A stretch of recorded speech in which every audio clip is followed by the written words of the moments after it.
Buenas tardes, noches a todos. Directo con Beatriz de Ganadería Pablos. Vamos a ir invitándolo a guardar un minuto en lo que empezamos, ¿vale?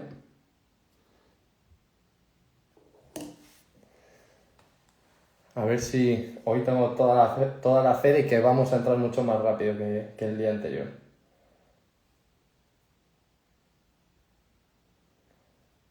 Vamos a ver.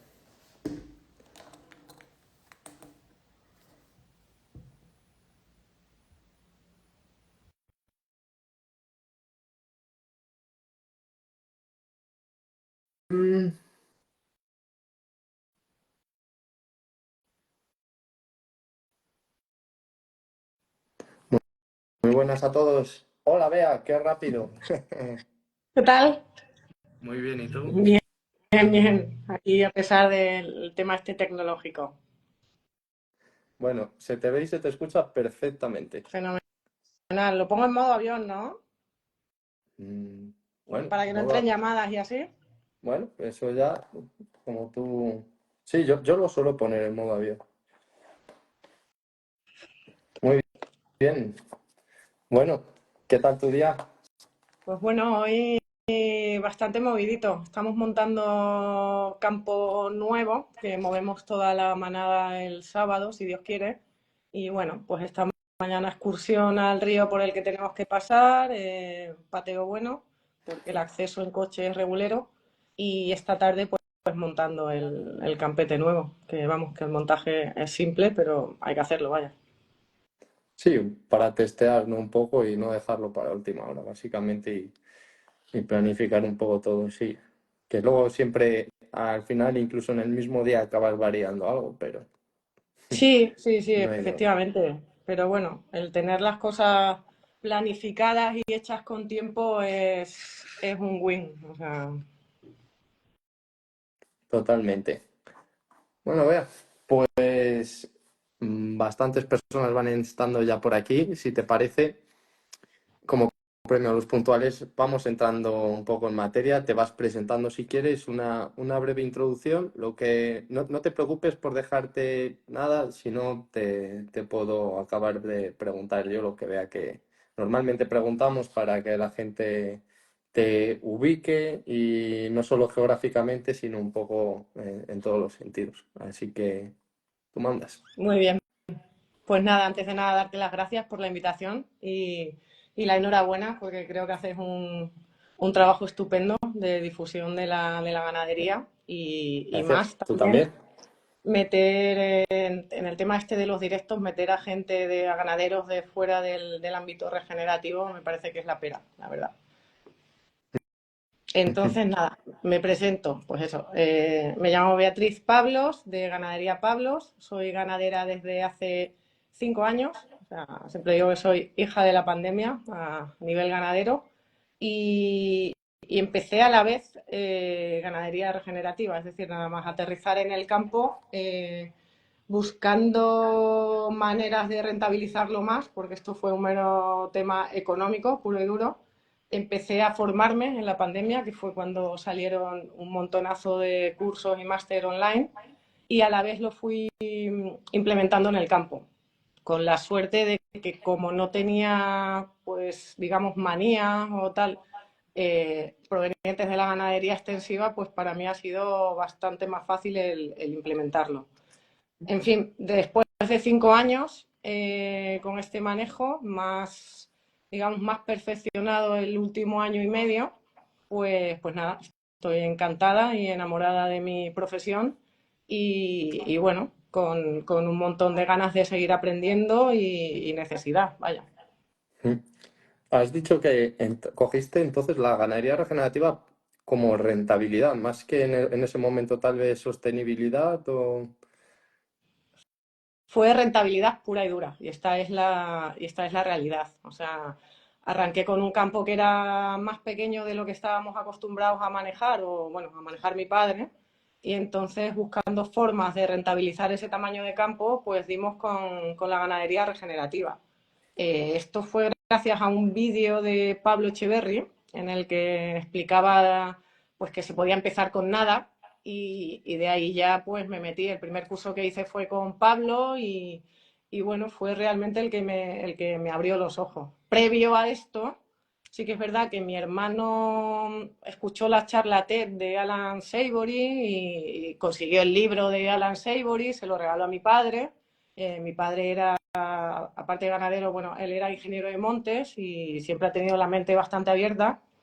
Y entonces leyó el libro bueno, pues le dijo a mi hermano que sí, que tenía todo el sentido del mundo, pero que él ya estaba en un punto vital en el que sinceramente no le apetecía eh, implementarlo. Entonces, bueno, dicho eso, después el pobre, pues eso, tras una enfermedad dura y tal, y muy corta, murió y ahí fue cuando le cogí yo el relevo y nos enganchamos otra vez con el tema este de la ganadería regenerativa, pero bueno, con el pensamiento ese de que mi padre ya había dicho que tenía todo el sentido del mundo, vaya. Ujú. Que os dejó, como quien dice, ¿no? La puerta totalmente abierta. Es como Claro. caminar por allí. Oye, vea, una pregunta típica que hacemos. ¿A qué te dedicabas entonces tú antes? Yo era cocinera, yo me formé en pastelería y en cocina y he estado toda mi vida trabajando en restaurantes gastronómicos con estrella Michelin. O sea que me Ujú.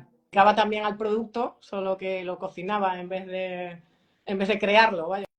Sí, subes además buenas recetas, que es algo también súper importante y también te doy la enhorabuena y agradezco porque sabemos que hoy día la gente ya solo se sabe hacer en el tema de carne, la hamburguesa y la chuleta. Por eso nosotros es principalmente lo que vendemos, porque guisos y elaboraciones, ¿no? Y sacarle el jugo realmente a muchas de las piezas que tiene el vacuno es un arte y la verdad que hay comidas que te pueden saber incluso a veces ya mejor incluso, pero tenemos muy poca cultura, yo creo, de sacarle el partido al vacuno, ¿no? Como sí que sucede un poco en Argentina y en otros lugares. Bueno, en Argentina obviamente tienen una cultura de cárnica que nos da mil vueltas, pero respecto a técnicas es el asado en general, lo Ujú. asan todo y lo hacen de maravilla. Nosotros es una pena que estamos perdiendo la Del cultura de guiso, ¿no? cocina. O sea, Sí. claro, nuestra generación es un problemón. De hecho, si te das cuenta, el cocido ha pasado a ser una comida de lujo de un domingo, o yo qué sé, o un rabo de toro, cuando antes era de diario. Totalmente, totalmente. Y también aquí que he ido apuntando, ¿no? Me parece curioso porque yo también conocí la ganadería principalmente, bueno, regenerativa, un poco a través de estar sondeando lo ecológico como rentabilidad. Todos al final, por eso me gusta hablar de números, todos la guita es lo que nos hace como despertar, ¿no? Un inicio y luego, claro, que conoces el manejo, como yo conocí también a Alan Savory y te empieza a calar y empiezas a verle todo el sentido. Y luego también me pasó con Pablo, justamente y además casualidades de la vida, ¿no? Que dicen que he subido un vídeo con su jeringa y demás, que yo fue de lo Mm. primero que vi. Yo veía su pastoreo rotacional y decía, wow, y me llamó muchísimo la atención cómo manejaba con el cual la jeringa, todo. Y dije, wow, eso es todo cosas que yo tenía en la cabeza y que aquí no existían y la verdad que fue muy guay, fue muy guay. Y bueno, pues que compartimos eso y que, ¿no? El mundo es un continuo pañuelo. Total, bueno, al final los que estamos en esto, yo creo que a nivel España nos hemos formado con los mismos y nos fijamos en los mismos y bueno, y nosotros en España ya quieras que no hay mucha gente que lo está haciendo y cada vez pues eso, a mí cada vez me preguntan más, se me acercan más, cada vez hay más curiosidad porque realmente la ganadería está en un punto que tiene que rentar más, o sea, es que no se puede vivir de la PAC. Totalmente, totalmente. Bueno, cuéntanos qué extensión manejáis, qué número de madres, Vale, tenemos, raza. sí, tenemos 360 hectáreas y 25 de siembra, más 15 de olivar. Lo que pasa en el olivar no metemos los animales. Con la siembra estamos intentando hacer despensa para la época que no tenemos proteínas suficientes. Y tenemos una carga de 4,4. O sea, tenemos 165 madres y 8 toros. Bueno, que el otro día sacrificé 7 toros, realmente ahora mismo. O sea, 0,44. Sí, Ujú. Muy bien. 0,44, Jesús, vacas, no las UGMs estas modernas, no, no, Sí, vacas. no, madres, yo también hablo siempre de Sí. madres, sí. Muy bien. Raza retinta principalmente, ¿no? Bueno, ya no tanto. Sí que es verdad que arrancamos con raza retinta y raza limusina. En casa yo soy cuarta generación y en casa se hizo una ganadería de retinto, siempre se apostó por el retinto y tenemos unos animales que la verdad que son una auténtica maravilla. El tema es que la última época de gestión de mi padre, la comercialización del retinto al destete, pues era una locura y entonces ahí fue cuando empezó a introducir el limusín y también charolés. El charolés empezó a quitarlo, pues no le cuadraba, ¿no? Y se quedó con limusín y nosotros lo que heredamos básicamente fue retinto y limusín. Y Ujú. entonces, ahora mismo el objetivo es crear una raza propia, que esto parece una locura a todo el mundo que se lo digo, o sea, parece que estoy loca, pero creo que es posible, trabajando con 3 razas, que es la retinta y la limusina que heredamos, y le hemos metido Angus nativo y también una línea de Angus pastoril argentino. Ahí como decimos, ¿no? Ahí compartimos un poco, a pesar de que no hemos hablado mucho acerca de esto, pero ahí compartimos un poco esa visión, ¿no? De las bondades que tienen los triples compuestos con un porcentaje autóctono que le da esa resistencia a parásitos, enfermedades, a adaptación a pastos, frío, calor, todo, todas esas cualidades, ¿no? Y, y luego también, pues ese cruce cárnico, como es el Limousin, que probablemente, además por la capa y la morfología, es lo que nos permite estar en equilibrio con el mercado. Y luego, pues, ese Angus, ¿no? Que es una raza que tiene tantas cosas buenas, que tiene la facilidad de nacimiento, que tiene el carácter, que tiene el gen sin cuernos, la calidad de la carne, en ciertas líneas, la adaptación también a pastoreo. Entonces, comparto contigo. De hecho, también aquí intentamos hacer lo nuestro propio. No, yo creo que un poco como tú, ¿no? Al final ponemos la vista en los genes y en los individuos y Efectivamente. nos dejamos de racismos. Total, total, sí. Yo creo que, a ver, nosotros, igual que tú, tenemos una línea de limusín que a mí me da muchísima pena quitarla porque ya son, o sea, como llevamos 5 años quitando vacas, pues ya nos hemos quedado con unas limusinas que tienen una condición corporal inherente que es una cosa, o sea, inigualable, te lo digo de verdad. Entonces, eh, tanto con la limusina nos pasa como con la retinta y como cruces que también cogimos. Centrándonos en los individuos y metiendo un poco el Angus, que a nivel de carne, o sea, nos va a dar un poco más de infiltración grasa, de ternura y tal. Y a nivel productivo de campo, lo hemos notado y es clarísimo que nos da una fertilidad y una precocidad que es una cosa increíble. Pues es de lo que se trata, ¿no? Con esas 3 sangres, encontrar el animal más adaptado que podamos. ¿Cómo venís haciendo a día de hoy la selección en machos y hembras? ¿Cogéis machos de vuestro propio rebaño? ¿Las Eh, recría? ¿Cómo hacéis? la- los machos todavía estamos comprando algo fuera. Sí que es verdad que le compramos a ganaderos que sabemos de sobra qué sistema tienen de selección por fertilidad práctica, que es lo que estamos primando en estos momentos. Y las hembras seleccionamos por fertilidad práctica pura y dura. O sea, sí que es verdad que el año pasado ya tuvimos la suerte de meter otra cosita más, o sea, otro criterio más, y era pues que no queremos, por ejemplo, capa negra, pues la capa negra se fue. Y también metimos otro criterio más que fue la ganancia de peso. Lo que pasa que ahí reconozco que me he confundido porque no pesamos al nacer, sino pesamos al destete. Entonces, bueno, se divide entre los días del ternero y creo que esto está mal hecho porque la ganancia relativa, o sea, los terneros que más peso cogen por día son terneros que potencialmente van a ser más grandes, porque lo primero que cogen es el hueso y demás. Entonces, lo que hay que hacer es pesar al nacimiento, y el animal que menos pese y más pese en el destete es el que tenemos que seleccionar. Sí, bueno, a ver, esos animales es los que... Ahí es un debate, mira, aquí entro totalmente en, ya como quien dice, más en conversación nuestra, más que presentador, ¿no? Más que hacer de presentador. Y es interesante lo que dices, ¿no? Esos animales que los llaman, ¿no? Los de rompedores de curva, ¿no? Mm. Que nacen pequeñitos, que esa era la característica número uno del limusina antaño, nacían pequeñitos y desarrollaban mucho.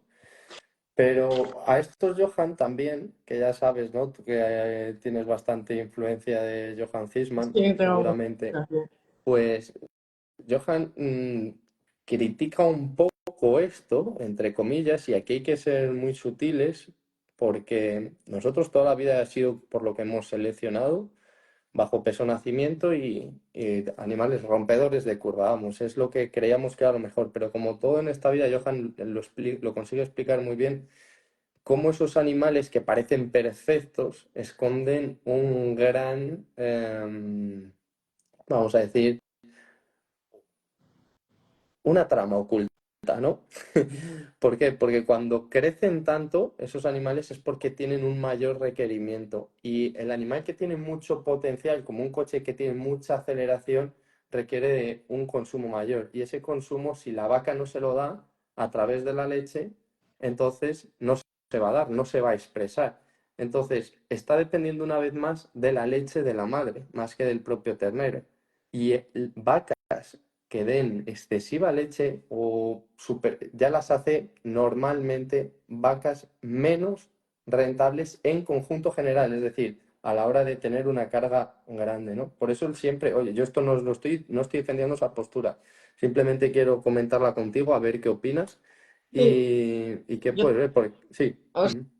sea, yo sí sé lo que opina Johan, efectivamente es lo que dices tú, pero, o sea, no estoy de acuerdo 100% porque tú te fijas en esos terneros que has pesado al destete, ¿no? Y sobre todo vamos a enfocarnos en las hembras en la recría, ¿vale? Entonces, normalmente a mí las hembras que me han pesado más son las que menos cruce tienen de Angus, con la misma edad, ¿vale? Tú las destetas y empiezas con la recría. Esas hembras, que son las que menos han pesado al nacimiento y las que más kilos han ganado, durante la recría vas a observarlas que son las que más gorditas están, o sea, a ojo. Y entonces, esas mismas hembras son las que esa grasa fundamental que tienen la capacidad de acumular ya durante la recría, no durante la época de crianza con la madre, van a ser las hembras más fértiles y más precoces que tengas. Digo, por observación, sin hacer muchos números. O sea, es por lo único que no estoy del todo de acuerdo. O sea, me faltan años y me falta recopilar números y equivocarme, por supuesto, pero Nuestra observación en un pastoreo rotacional selectivo podría decirte que es la misma. Cuando el pastoreo rotacional pasa a ser no selectivo y como muchos ya nos atrevemos a llamar a veces, en nuestro caso, por no saberlo hacer todavía bien, no por otra cosa, de castigo, que quiere decir que puteamos un poco a las vacas sí las porque apretamos un poco. Las sí, exigimos mucho. les exigimos demasiado muchas veces, sí, no. Pero es por nuestra incapacidad, yo lo reconozco, es por mi incapacidad aún, ¿no? Estamos aprendiendo y no es fácil, y no es fácil. Esto dentro de unos años, pues dirás, me acuerdo cuando enflacaban las vacas porque claro, es que parece sencillo, pero luego no lo es. Realmente calcular bien todos los días la calidad y la cantidad en un cambio diario o más. Sí, hay Y, cosas que es muy difícil. y lo que he visto ahí es que hay animales que marcan la diferencia.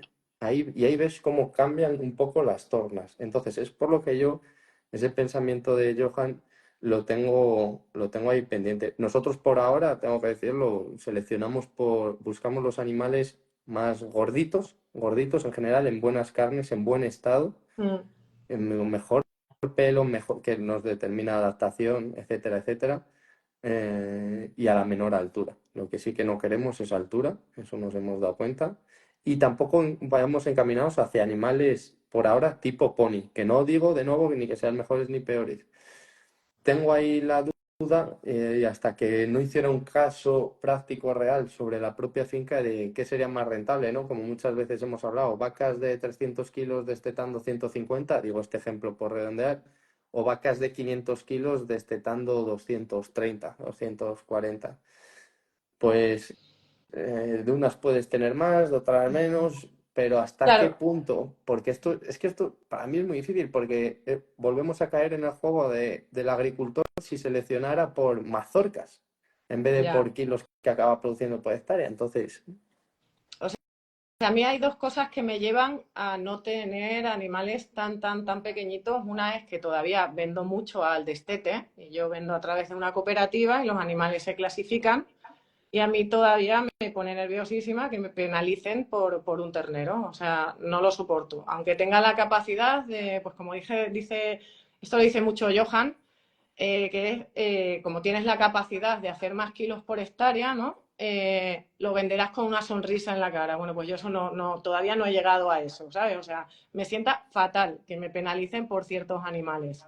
Entonces, o sea, la idea que es tratar de vender todo mediante venta directa o a la parte de vida a ganaderos como nosotros, que estemos enfocados en la productividad pura y dura, y ahí sacarle el valor añadido. Mientras tanto, como mi vía de comercialización es esta tradicional, no me voy a animales más pequeños. O sea, es muy bueno eso que has dicho, porque yo, claro, yo sigo ahí, como digo, ¿no? Yo busco ese equilibrio. De hecho, también nosotros cebamos, entonces es muy difícil, muy, muy difícil, o considero, tener animales eficientes a pasto y que posteriormente rinden bien en cebadero, en corral. es que son dos negocios diferentes. O sea, es que quien cebe, yo creo que ahí la virtud la tenéis en las madres. Hay que hacer madres buenas con padres terminales, los que cebéis, los que vayan a cebo y los que vayan a pasto, centrados en hacer madres buenas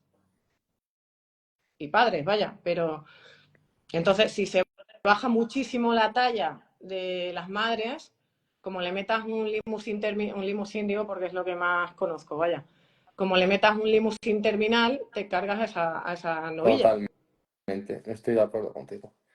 Es lo mismo que nosotros venimos viendo. Sí es verdad que, por eso te digo, que es que más que en las propias razas,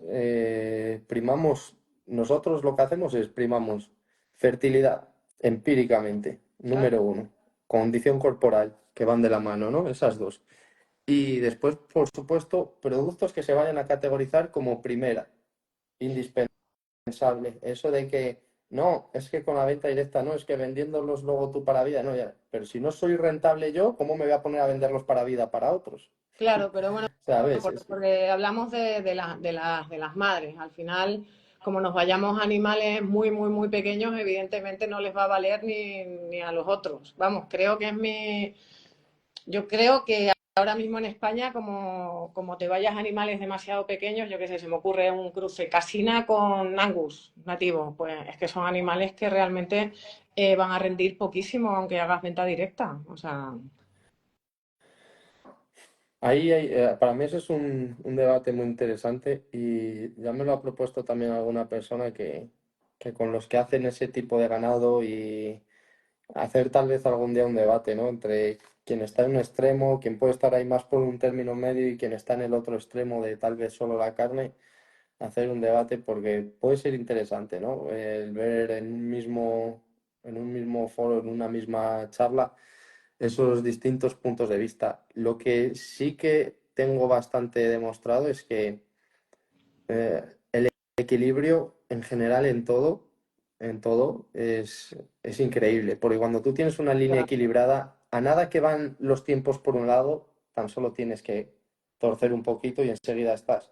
Y cuando tienes que girar hacia el otro, lo mismo. Ahora hay un momento en el que te interesa mucho cebar y ves que las suelas están bien, bien. Ves que hay que tirar a pasto y a rusticidad, pues estás en un equilibrio. Entonces, por eso a mí principalmente me gusta mucho, que si no tienes que dar unos saltos genéticos que son muy difíciles.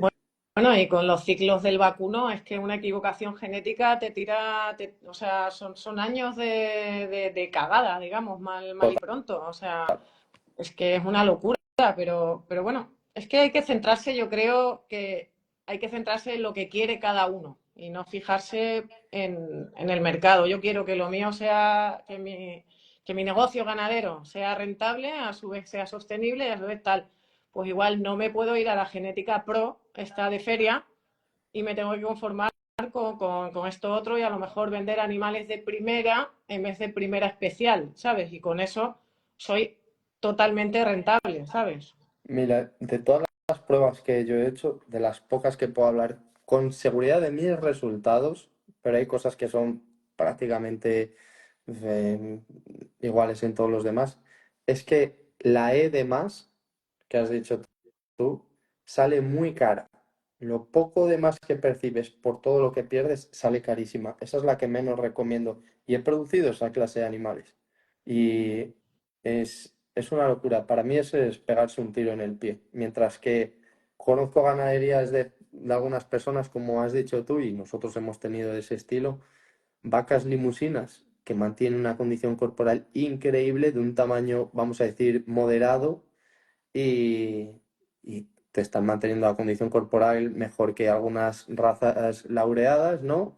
Y te están dando un ternero que te lo quitan de las manos, no como el otro que no te lo quieren llevar. No se le van, no va a ser lo que el otro se analga, se agrupa, tal, pero el ternero se va costando lo que debe costar y considero que ese animal es muy equilibrado y que haciendo una simple selección sobre el rebaño bien orientada en cuanto a fertilidad y demás, quien tenga ese tipo de animales tiene una buena genética y hay veces que no hay que perderse en exceso con otras cosas, ¿no? Totalmente, o sea, trabajar con lo que tenemos, perfeccionarlo y luego, oye, que es que esto de hablar de razas es complicadísimo porque no sé quién nos está viendo, ¿no? Pero es que la raza tiene que adaptarse al ambiente y no el ambiente a la raza. Entonces, igual estamos hablando tú y yo de F1 de retinto con limusín y un chorrito de Angus, pero esto para el Pirineo no vale para nada o para el desierto, ¿sabes?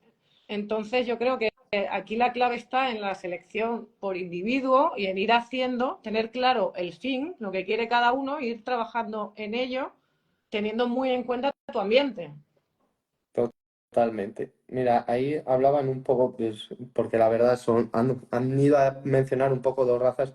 Por un lado dicen Limangus, pues lo que decimos, obviamente es un cruce que se va a ir viendo, que se va a ir imponiendo porque el Angus tiene muchas propiedades buenas y el Limousin pues tiene el mercado de venta de tratante de cebadero totalmente conquistado. Sí, Entonces, hombre, ¿no? obviamente sí. Hay mucho limusín, o sea, individuo que es magnífico, si nosotros trabajamos con ellos, o sea, que es que tampoco se puede generalizar la raza, o sea, porque yo creo que hay muchos animales de raza limusina que merecen mucho la pena, o sea, y eso se ve.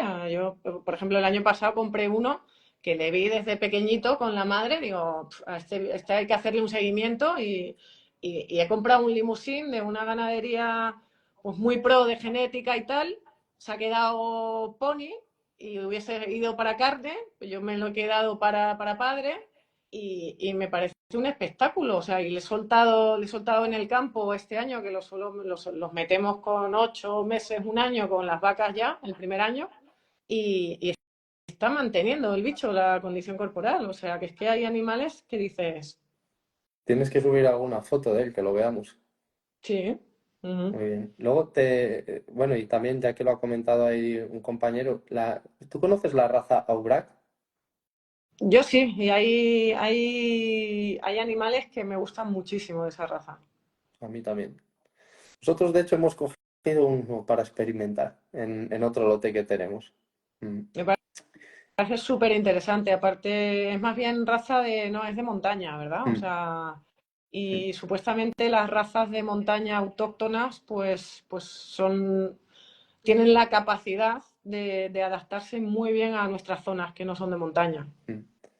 Y bueno, yo creo que tiene también muchas bondades esa raza para el tipo de manejo que nosotros vamos enfocando. Yo creo que también está muy equilibrada, como precisamente han dicho. Y si te fijas, es de las razas que más cumple, o sea, tú ves el término, en términos generales, ves la raza Aubrac y se ve mucha hembra muy femenina, profunda, haciendo la cuña, Mm. o sea, el macho igual, muy masculino, tamaño moderado, con profundidad.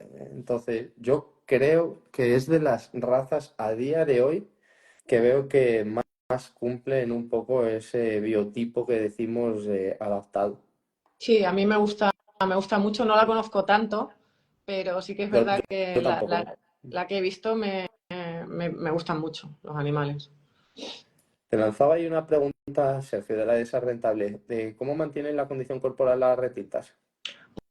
Pues las retintas tienen una característica que se llama característica acordeón, que tienen la capacidad de perder bastantes kilos pues en verano, en nuestro caso, ¿no? Y luego volver a recuperarlos. Yo no he tenido muy buena experiencia con las retintas, por eso pues me estoy quedando sin ellas, porque como la selección es selección por fertilidad práctica, animal que se queda vacío, animal que se va de casa. Entonces, con el pasar de los años, pues la verdad que es una pena, pero me estoy quedando cada vez con menos. Sí, es curioso, a mí me llamó la atención las primeras veces que vi las estadísticas nacionales y vi que la retinta estaba bastante abajo en cuanto a fertilidad y dije, vaya, y Sí, dime, dime. eh, o sea, en nuestro caso ya te digo que en el momento que la hemos metido en este tipo de sistema un poquito más exigente y demás, pues están pinchando un poco, pero también es lo que hablábamos, ¿no? Que las exigimos mucho. Entonces, un animal que mide el doble que nuestra media actual, o bueno, no el doble, pero bastante más, tiene unos requerimientos nutricionales mucho más altos, entonces se queda atrás. Al final, cuando tú seleccionas por fertilidad práctica, la fertilidad práctica lo es todo, porque abarca todo, ¿no? Ujú. Ahí voy a hacer una cosa. Las preguntas que os surjan, que no sean ahora mismo, digamos, muy relacionadas con lo que hablamos, si podéis, las guardáis, las anotéis para el final y que además hay por ahí una caja, creo que de preguntas, abajo a la derecha sale como un interrogante y luego al final las contestamos para no ir pegando mucho bote de tema en tema, ¿vale? Y mantener un poco ahí el orden. Luego las respondemos. Sí, además a nosotros siempre nos decían, ¿no? De la retinta que había un poco como dos líneas y que una era bastante más fría que la otra. Decían, es que hay un tipo de retinta, es una vaca de mucha caja, Sí. que se ha seleccionado durante mucho tiempo de cierta forma, vamos a decir, un poco errónea en cuanto a productividad. Y esa vaca es fría y cuesta y se retrasa a veces en partos y demás. Y Sí. a mí me sorprendía, ¿no? Porque pensé que era una raza muy rústica, vamos, muy rústica, muy fértil. O sea, rústica es muy rústica, de hecho, como pare y demás es una auténtica maravilla, pero sí que es verdad que yo creo que se han ido seleccionando animales cada vez más grandes con el pasar de los años y bueno, y esa selección pues ha ido un poco en contra de la fertilidad y de la precocidad, ¿no? Nosotros, mira, ahora que estamos hablando del retinto también, nosotros compramos un toro de cruce de retinto con Sales a un vecino de estas locuras que todo el mundo puede criticar desde fuera y yo Ah, comprendo, ¿no? Porque desde fuera es como no tiene ningún sentido, ese toro tiene pero pintaza, ¿eh? que ese toro tiene una pintaza, yo le he Sí, visto, ¿verdad? sí, Y era un toro que nos llamó la atención un montón porque yo veía cómo estaban las vacas del hombre y veía cómo estaba el toro y decía, "Pues, ¿cuánto le dará?" Y un día le pregunté a Adolfo, ¿cuánto le das de comer al toro? Dice, nada, el final del saco. Digo, pero el final del saco puede ser de muchas formas. Dice, las migas. Lo dice, vamos, que come lo mismo que una vaca. Y tenía un morrillo en pleno invierno y estaba precioso, ya turneaba y me dijo, dice, no tiene rival. Dice, se ha pegado con 3 o 4 toros de la zona. Dice, a todos los ha vapuleado. Y digo, ¿pero cuándo se pega? Digo, se pegará en primavera, porque en invierno me dice, el otro día acaba de reñir con uno. Lo tuvo 7 años, 6 años y medio y lo cogimos el último año y medio y lo que quería comentar es que hijas suyas sobre vacas nuestras, de las mejores vacas, obviamente, esas hijas, a pesar de ser terneras un poco altas, pero Sí. con toda esta genética detrás, preñándose en enero con 10 meses, alguna de ellas, saliendo a toro. Obviamente no queremos que sea tan pronto, ya lo aviso, ¿no? Pero ya Bueno, están mostrando el potencial que tienen, ¿no? La precocidad sí, sexual y todo. total, no, no, pero sí es lo que llevamos hablando, ¿no? Que al final el tema de la selección por individuo es lo que prima, ¿no? Entonces, Total. la raza retinta, pues hay animales que son una pasada. Yo casi todos los que tenemos ya, pues, o sea, a medida que los has ido apretando, pues ya te demuestran los que quedan que merecen estar en donde están, ¿sabes? ¿Qué intervalo entre partos tenéis, Bea? Preguntan. Estamos en 360 días, la Muy bien, media. muy bien. Tenemos la paridera concentrada en 4 meses ¿Qué- qué me- y bajando. en qué meses los tenéis concentrados Noviembre, diciembre, enero y febrero. para vuestro lugar ideal, imagino, ¿no? Pues muy bien. Empezamos retrasándola y a enero, febrero, marzo y abril, y ahí yo creo que metimos la pata. Entonces hemos ido rectificando y ahora la estamos volviendo a adelantar, porque sí que es verdad que nosotros empezamos a hacer la rotación a lengua llena, que llamamos, a finales de noviembre, todos los años, y entonces en esa época ya las vacas empiezan a aumentar de condición corporal y ahí pueden parir ya perfectamente, porque desde que hacemos este manejo también no tenemos bache en enero y febrero. O sea, en enero y febrero seguimos teniendo comida, con lo cual empalmamos la paridera, digamos, con el entore y creo que nos va a ir muy bien. Por otra parte, estamos teniendo algún problemilla con los terneros y por eso la estamos adelantando también. ¿Partís de un empadre continuo, o sea, durante todo el año o de qué base partíais? Partíamos de un empadre de 8 meses, de lo más normal de aquí de la zona, vaya. Y claro, porque esto es una pregunta muy típica que hacen las personas. No es lo mismo la zona, siempre tenerlo muy en cuenta, ¿no? Las fechas, dependiendo del clima, los cuenta Extremadura, lleva como un mes, mes y medio de anticipo, siempre con Castilla y León, o sea, hay que tenerlo así un poco en cuenta y extrapolarlo a la zona que sea. Y es complejo hacer la reducción de meses porque equivale a quedarte sin algún animal, a Sí. bajar la carga y dices, pero ¿cómo lo hago? Si me paren en abril, si me preñan en abril, perdón, me paren en abril, como le quite el toro, pues a los 3 meses la mitad se me quedan sin tal. Entonces, para nosotros fue difícil y de hecho todavía nos es complicado. Nosotros también pero yo creo que porque lo hemos hecho mal. O sea, hay una técnica muy buena y es seguir simplemente con ese entore, ¿no? El entore de 8 meses, o vas quitando un poquito, vas reduciendo, pues cada año, qué decirte, un 15 días, un mes, Ujú. de forma progresiva. Y mientras tanto, lo que haces es quedarte solo para vida con las hijas de las madres que mejores datos tengan de fertilidad. Entonces, ahí no estás sacrificando nada. Nosotros lo que empezamos haciendo fue, nosotros partimos de un año entero y empezamos quitándole los toros. Principalmente lo que no queríamos es que hubiera partos en verano, Mm. fue lo que hicimos, y que los terneros poco a poco, el objetivo es llegar a cuando ya el pasto cae en picado, ¿no? En cuanto a valor nutricional, que aquí es 1 de julio, que no haya un ternero sobre ninguna vaca. Incluso Bien. Incluso si está ligerito de peso, a día de hoy preferimos destetarlo y nosotros que podemos meterlo a corral y demás, pues hacerlo. Pero lo que empezamos a hacer fue recortar por detrás precisamente, ¿no? o sea, la cabeza, digamos. Y según hemos podido ir haciendo, hemos ido recortando la cola, es decir, hemos ido quitando desde agosto, hemos pasado a julio y vamos quitando, como tú dices, 10 15 días y ahí ya la que no entra es como, se te acabó la oportunidad.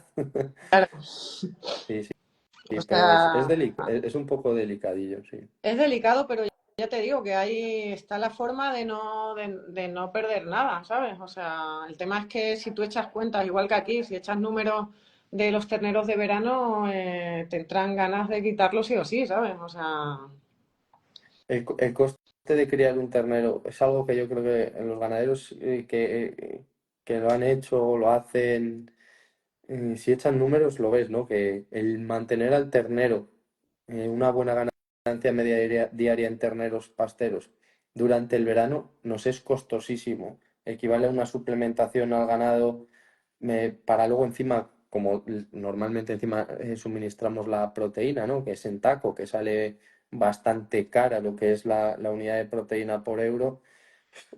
Yo creo que si se echan los números te das cuenta que es una locura. Obviamente, claro, siempre está con el objetivo de vender los terneros cuando viene la feria, que empiezan a subir de precio, la feria de Salamanca, pues sí, septiembre, octubre, que empiezan a subir de precio, pero vuelvo a lo de siempre. Creo que nos tenemos que centrar en producir más kilos en ese sentido por hectárea y, y a una buena categoría, que estén bien gorditos, que se vean bien potentes, bien rellenitos y no priorizar los costes de mercado. Para mí creo que es un error, porque es pelear contra la naturaleza, es donde nosotros podemos tener todo el verano las vacas con un dispensador un poco para proteína y demás, y algún aporte puntual con vacas secas, de la otra forma tienes que tener ahí un trabajo de verano de tener que ir a alimentar y esa mano de obra, más la proteína, más todo, yo creo que es una locura, totalmente. sinceramente. Y mira, a mí me está pasando ahora que estoy viendo a mi alrededor un montón, claro, sabéis a qué precio está este año la carne y tal, que es una barbaridad. Y estoy viendo terneros pues de aquí, de mi zona, ¿no? De típicos de septiembre y así, de unos terneros que igual están en 300 kilos, ¿sabes? Y bueno, la excusa es, no es que no me están costando nada. Y es un error, o sea, es un concepto tan erróneo como que te está costando la comida de tus vacas del mes de julio. Totalmente, ahí la has dado. Ese es No, el coste. claro, o sea, no estás viendo que te está costando, pues estás viendo que todos están súper mantenidos. Ahora aquí pues hay una cantidad de forraje en los campos que es una maravilla y tal, pero claro, estás mirando a corto plazo. No, la gente no calcula lo que le queda de comida para el resto del año. Entonces dice, bueno, pues si es tu pensamiento, vale, pero Habías dicho algo para mí de lo más importante que debemos en Argentina y por ahí es como muy frecuente, ¿no? El cálculo del estocaje de pasto, de forraje que vamos a tener. ¿Vosotros cómo lo hacéis, Bea? nosotros en época, bueno, en lo que se llama en plan holístico, el manejo holístico, el plan abierto, que es toda la época de crecimiento vegetal, ahí estamos un poquito, o sea, es un poco más complicado porque es como que tienes que predecir el tiempo, nunca sabes lo que te va a llover y con cuánto va a crecer la planta. Y ahí simplemente se hace básicamente prueba-error. Luego, en época seca, es la época más fácil, porque lo que hay en el suelo es lo que hay, con lo cual eh, calculamos los metros que se está comiendo una vaca al día y simplemente pues multiplicas, ¿no? Por los días que te quedan, vaya. ¿Suplementáis vosotros en verano proteína a las vacas? Sí, o sea, excepto el año pasado que se nos complicó todo porque nos metimos en ecológico, hasta ese año hemos suplementado con lo que creo que es lo mejor, que es los bloques de urea. Al final, Y te... sigo, Dime, dime. nosotros medimos la proteína bruta del pasto. Solemos hacer 3 mediciones al año y lo que nos pasa es que pasamos de un 25% de proteína bruta en otoño a un 16 en junio, que es la época perfecta, mayo-junio, y en julio, agosto bajamos al 6. Entonces, Ahí nos falta un 2% de proteína bruta de ración diaria para que nuestras vacas tengan la capacidad de digerir pues, la celulosa del pasto este pasado que ya tenemos. Entonces, mientras el pasto está con esa cantidad de proteína bruta, el aporte que le das mediante la urea es perfecto, pero siempre y cuando solo necesites ese 2%, 1%, 2%. En el momento en el que te vas a octubre y la calidad del pasto baja, ahí ya no vale con los bloques de urea. No, exactamente. Yo solo creo que es muy importante remarcarlo. Vacas secas, obviamente. Sí, Vacas sí. secas, porque si no ese 8 pues sería un 12 vacas secas. Y en nuestro caso, lo que decimos, a partir de...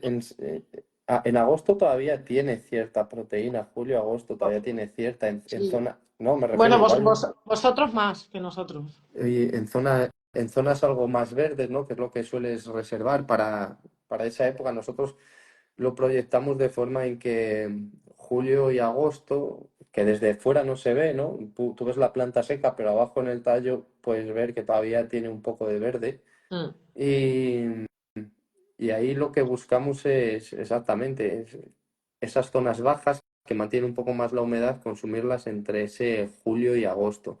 Y zonas que sabemos que van a estar secas, las dejamos ya para Mm. septiembre. Intentamos no perder, como hicimos los primeros años, por desconocimiento, perdí los bajos, ¿no? Digamos, y los dejé que se llegaran a secar por comerme otras, porque en el circuito, vamos a decir, me calculaban,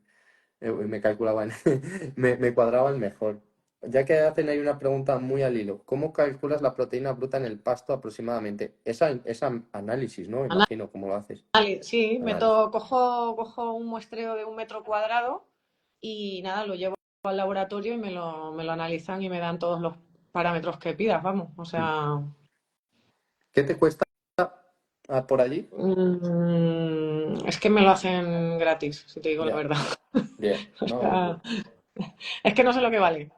no, bueno, porque, ¿sabes? La gente siempre me pregunta mucho. Yo ya yo por eso ya todo digo el precio, porque siempre la primera pregunta de todo el mundo es ¿y qué cuesta? Entonces ya... Muy bien, vea, la verdad que es muy Pero interesante. lo tengo que preguntar, ¿eh? Por curiosidad, porque la verdad que no tengo ni idea. No creo que sea caro para la información que te da de vuelta, ¿eh? O No, sea, es obligatorio, directamente, para mí es obligatorio. Oye, que se coló ahí una pregunta importante que iba muy al hilo. ¿Qué metros tienes calculados por vaca hectárea, por vaca por día? Depende de la época, pero coméntale así eh, algunas épocas. depende de la época. Ahora mismo, por ejemplo, estamos pasando de 1,5 hectáreas a 1,3 hectáreas por día. Estamos hablando de una manada de 170 animales adultos con unos 110 terneros. O sea, que van Ah, a algo menos de los 1000 metros cuadrados, de los 100 metros cuadrados vaca, algo menos. Mm. Sí es importante tener muy en cuenta que estos datos que os está dando Bea es muy relativo, depende mucho de la propia zona de la finca, de la propia zona dentro de la localidad o del municipio y de la época y del ganado que tienes. O sea, es que es una pregunta de si pones vacas de 1000 kilos, no sería lo mismo de vacas de 500, no es lo mismo en el valle que en el o sea, alto.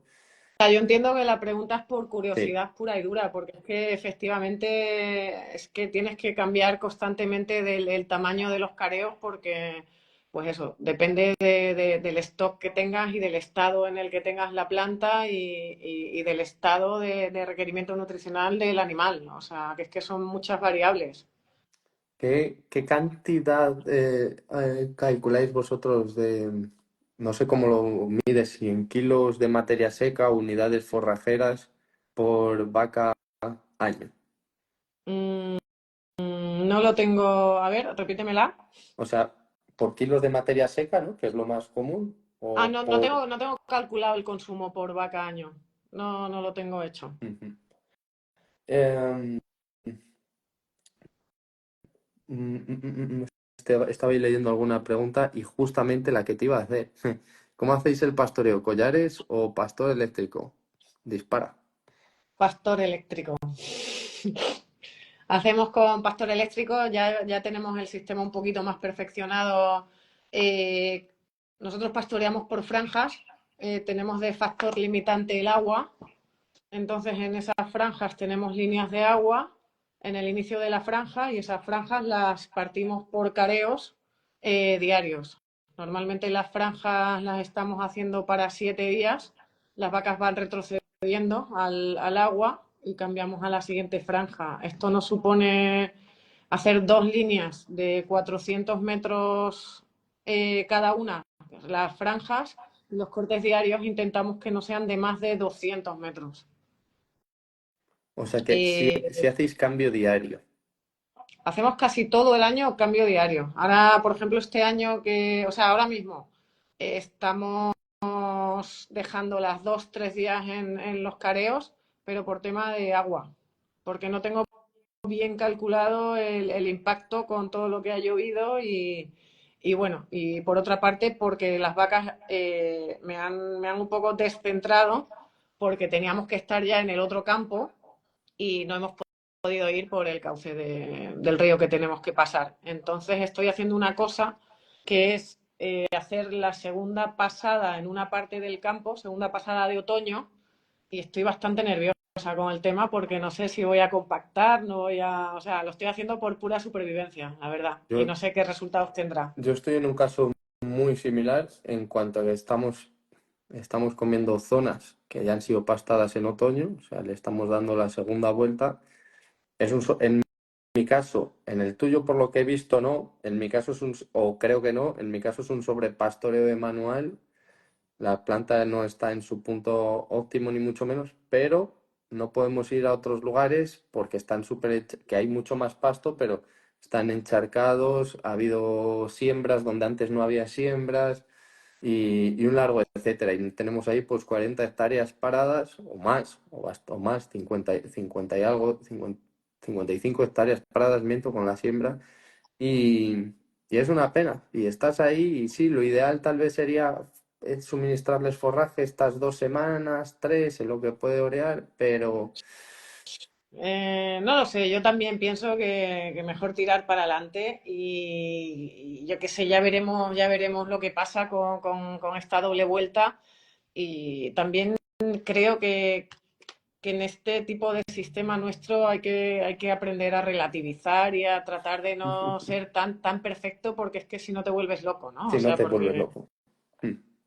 Y lo hay sufres. épocas que también se tiene más trabajo que otro, que a lo mejor te viene mejor abrirlas y tenerlas 3 días en un careo en vez de hacer cambio diario. O sea, no volverse loco, en definitiva, y hacerlo lo mejor que puedas, pero sin que el sistema te ahogue, ¿no? Literal.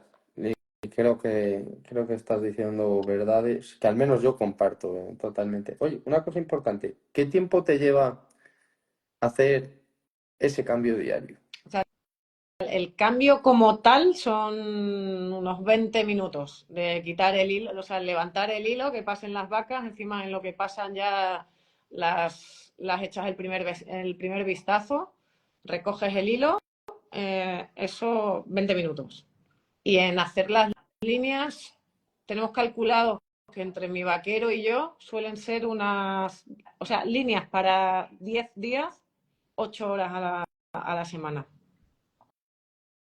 1 hora diaria, podríamos decir, luego ya cada uno que la reparta como quiera, ¿no? Claro, lo que pasa que nosotros sí que es verdad que intentamos y creo que es bastante positivo ir por delante. Y aunque te compras un poquito más de material, esto es lo que hace que no tengas excusa para no hacer el cambio diario, ¿sabes? Si vas un poquito por delante y tienes hecho 10 días de careos, pues sabes que tienes ahí un respiro de 10 días en el que todo va a ir como la seda porque las vas a cambiar al día y bueno, no vas a tener ningún tipo de excusa para no hacerlo. El cambio diario yo creo que para el suelo no es tan importante como para la vaca. O sea, las vacas en el momento que las metes en el sistema y entienden el cambio diario es como que si no la haces el cambio diario se estresa. Aparte de, bueno, de que ya entramos en el efecto serrucho y un montón de historias más, pero principalmente por el estrés. Mm. ¿Llegáis a conseguir ese impacto animal en el suelo realmente? ¿O todavía crees que falta por mejorar? O sea, que realmente quede impactado para que las semillas, para que el agua retenga todo. Estamos teniendo resultados bastante buenos en zonas de sacrificio, precisamente. O sea, en zonas en las que tenemos que alimentar, ya no suplementar, sino un mes, mes y medio al año que hay que encerrar a los animales, bueno, encerrar, juntar a los animales y darles tanto proteína como fibra, pues tratamos de hacérselo en las zonas más abandonadas del campo. Eso lo llevamos haciendo 2 años y la verdad que ese sitio en concreto está ahora que es una auténtica pasada. Y luego laderas, que también hemos mejorado con el impacto animal, que esto tiene que ser con suelo húmedo. Y por otra parte, el tema de lo que hemos notado bastante cambio con eso ya, o sea, tan solo en el primer año, en el momento que dejas descansar las zonas tradicionales de sesteo, pues de repente desaparecen todas esas plantas nitrófilas y demás y te empiezan a nacer otra serie de, pues de todo, o sea, de tréboles, de todo, de plantas que no habían aparecido ahí en la vida. Y eso se ve rapidísimo. Y el impacto animal es que no sé medirlo del todo. Ahora vamos a empezar a hacer mediciones con un filtrómetro y demás para el tema de compactación y, o sea, a ojo y como raciones de vaca, en 5 años hemos aumentado considerablemente. O sea, hemos aumentado la carga y hemos dejado de suplementar, pues, 3 meses siempre. Y en años hemos hecho ciclo completo, con lo cual es una pasada, vaya, o sea. Mm. Así, si tuvieras que decir esos logros, esos resultados, así bien esquematizados como estabas haciendo ahora, ¿en cuánto estimas la reducción de pienso forraje? Por separado, si puedes mejor. O sea, si nosotros hubiésemos mantenido, o sea, con la misma carga, por ejemplo, un 80% en suplementación. ¿Primer año o en total? Primer año fue un 80% de suplementación. Ojo, muy. Nosotros, sí, No, no, dime, dime. nosotros un 70 el primer año, que fue por lo que empezamos con todo esto, ¿no? Del divulgar y hacer jornadas. Dijimos, ¡guau! Bueno, es que o sea, hay un tema que es muy clave, que es el tema de aprovechamiento, ¿no? En el momento que divides y empiezas a aprovechar bien lo que tienes, la eficiencia de cosecha, ¿no? Que llamamos. Eso es fundamental. Y luego, esto unido a los tiempos de descanso, o sea, que no esté el animal con esas patas siempre encima de la planta, que la deje crecer, que deje expresar a todo el banco de semillas y demás, es una cosa que llega a ser mágica, ¿no? O sea, que los que no tal no lo entienden. Y esto lo unes también a meterle un poquito de salud del suelo, a dejar la ivermectina, a que tus suelos se llenen de escarabajos, en fin, que ves que hay pues casi más vida debajo que encima y dices, bueno, o sea, es que es la pera, ¿no? O sea, Ahí, en cuanto a raciones diarias, ¿cómo lo venís calculando? O raciones vaca, perdón. ahora mismo, Mm. prueba de error. O sea, justo hoy estaba haciendo los careos para sábado, domingo, lunes y le he metido 1,3 hectáreas, más o menos por el histórico que tenemos del año pasado y demás. Pero no tengo ninguna fórmula de decir peso, aforo el pasto no, o sea, a día de eso lo hice un poco al principio y tal, pero ahora simplemente con el histórico y viendo in situ la cantidad de pasto que A tenemos, eso, siempre hay que pero ajustar. a eso me refería. O sea, a lo mejor antes avanzabais, por ponerte un ejemplo. Claro, si has aumentado carga es difícil, pero em, a mí me gusta comparar, ¿no? Las raciones día que le sacó una parcela, por ejemplo, en otoño y en primavera de un año para otro. A pesar de que puede cambiar, pero para tener un poco de referencia, digo, bueno, pues mira, a esta hectárea le saqué 40 animales, es algo que llamaríamos 40 raciones día para los que nos escuchan, Sí. ¿no?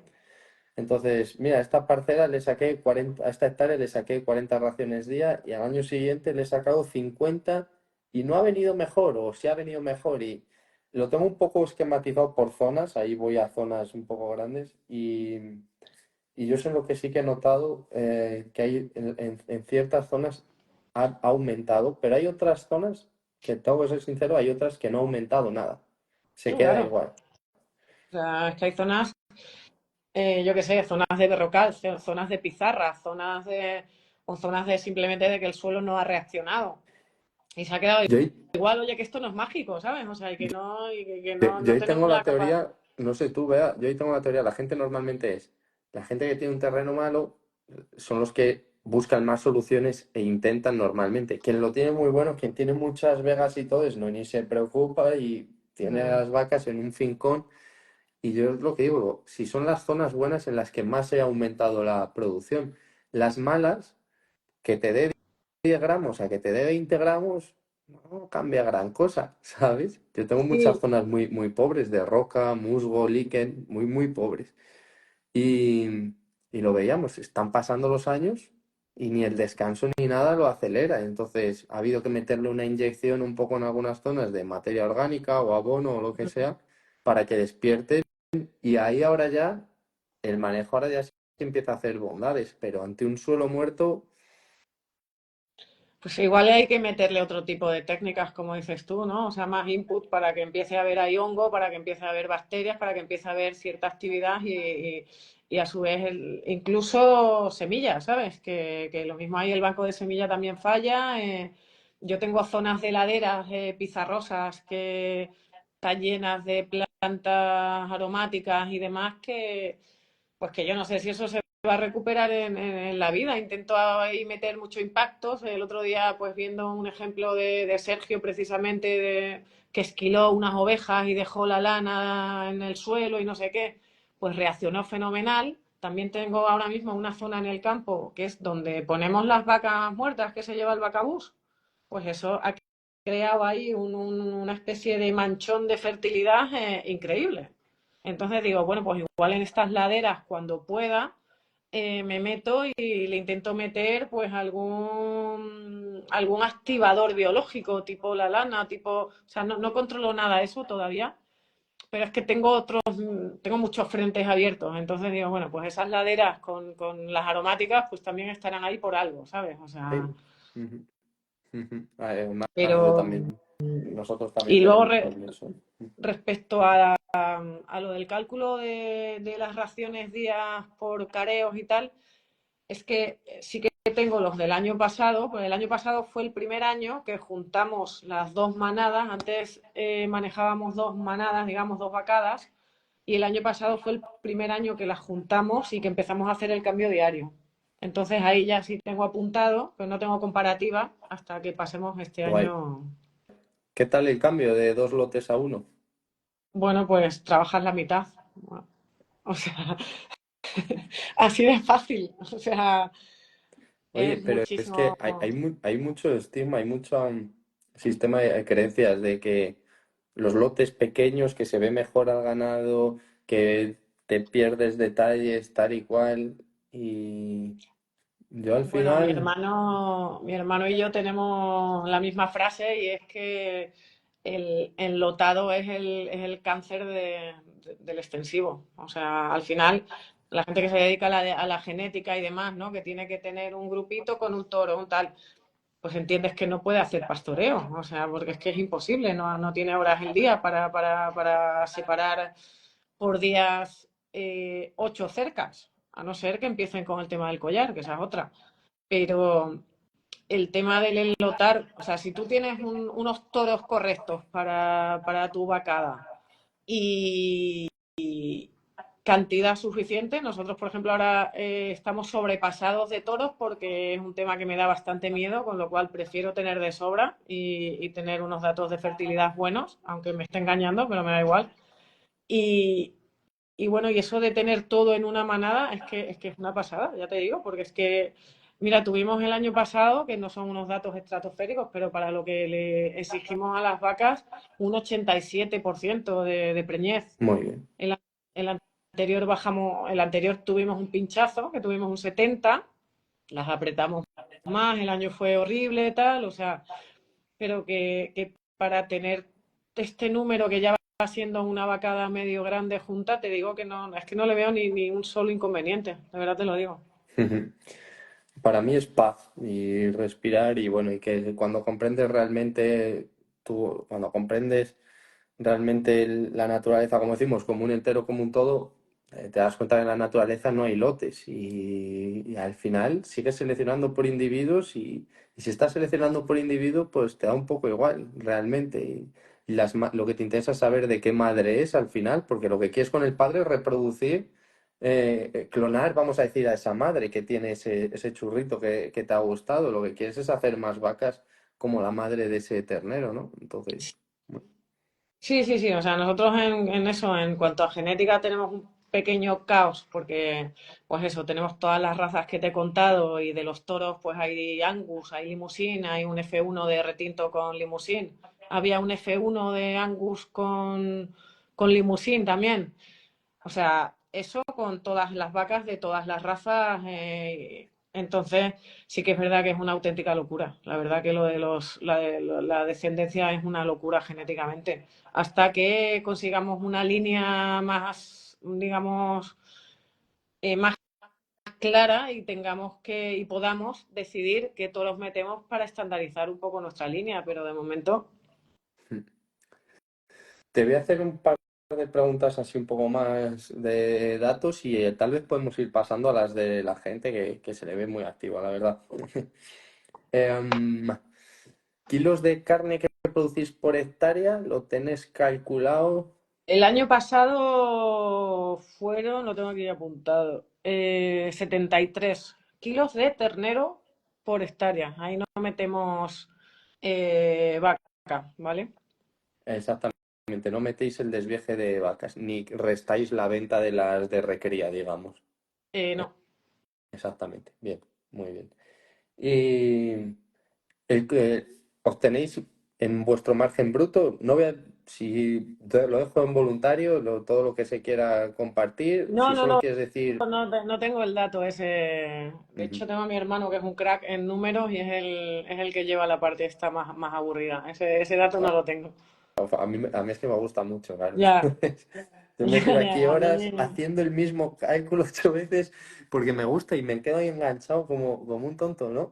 Yo reconozco que me aburre sobremanera y el Excel me divierte muchísimo más el Excel de genética que el Excel de números, con lo cual intento lanzar pelotas fuera en ese sentido. Sí que es verdad que los números están bastante claros, ¿no? Pero Pero bueno, podemos decir que está en verde el margen bruto, lo que es coste de total. kilo vendido menos coste de kilo producido. Sí, sí, sí, estamos en... Sí que es verdad que, ya te Aún digo, sin el año contar, bueno, malo... claro, cuando hago esta pregunta me gusta contar con el precio medio histórico en venta, no en el precio de este año, porque claro, No, no, este año no. Yo te todos somos rentables. hablo, o sea, te hablo de los números del año pasado. No sé, los de este año no sé qué números vamos a tener. Ya. Pinta bien, ¿no? Pero vamos. Yo también tengo, o sea, tengo un número bastante claro y obligatorio cada vez que se me ocurre una línea nueva o el riesgo de eso, de quitar el toro a lo mejor un mes antes. Dices, bueno, el número claro que creo que hay que tener en el campo, en mi caso, pues está Juanma, que es mi vaquero, y estoy yo, ¿no? Y el campo es propio. Hay mucha gente, hay que pagar, lo primero, pues gastos fijos, proveedores, ta, ta, ta, ta. Hay que pagar mi sueldo, hay que pagar el sueldo de Juanma y hay que meter un número que es el coste del campo. Coste de oportunidad. Y eso es fundamental. Entonces, si a ti esos tres números ya te salen haciendo lo que te dé la gana, ahí yo ya estoy contenta. O sea, eso digamos que es el mínimo. Sí, el no negociable, sí. Pero si no metes el coste de oportunidad, te estás engañando. Totalmente, A partir totalmente. de ahí, pues pues depende mucho del año, ¿no? O sea, ya te digo que no hemos tenido años, el 23 no fue nada bueno. Sin embargo, el año pasado, el 24 ha sido muy bueno y este pinta también muy bien. Eh, a medida que vas haciendo la presión esta tan fuerte de fertilidad, luego te sientas y te ves tu Excel o lo que tú utilices para los datos de tu ganadería, ¿no? Y dices, jolín, es que después de 5 años esto es una auténtica pasada, ¿no? O sea, Mm, pasas años un poco de penuria, ¿no? Pero lo sabes cuando empiezas. mm. Totalmente, todos los cambios, ¿no? Son difíciles, es la verdad. Todos los cambios llevan, pero claro, es una inversión. El propio cambio es una inversión y hay que pensar, como has dicho tú antes, me quedo mucho con eso, a largo plazo. Igual que con los terneros ahora, el aumento ahora no cuesta, ¿no? Es la comida de julio o de agosto. Pues, Claro. oye, ¿qué cuesta la hectárea por vuestra zona? Porque así la gente también se hace una idea de qué tipo de terreno es. ¿De alquiler, o sea, de arriendo o de arrendada o Arriendo, comprada? arriendo, pregunto, pero si quieres decir también compra. Está a una media de 100, 120 euros. Están pidiendo más o menos lo equivalente a un derecho de- de la PAC, de aquí, de la zona, vamos, de precio medio. y compra supongo que 6.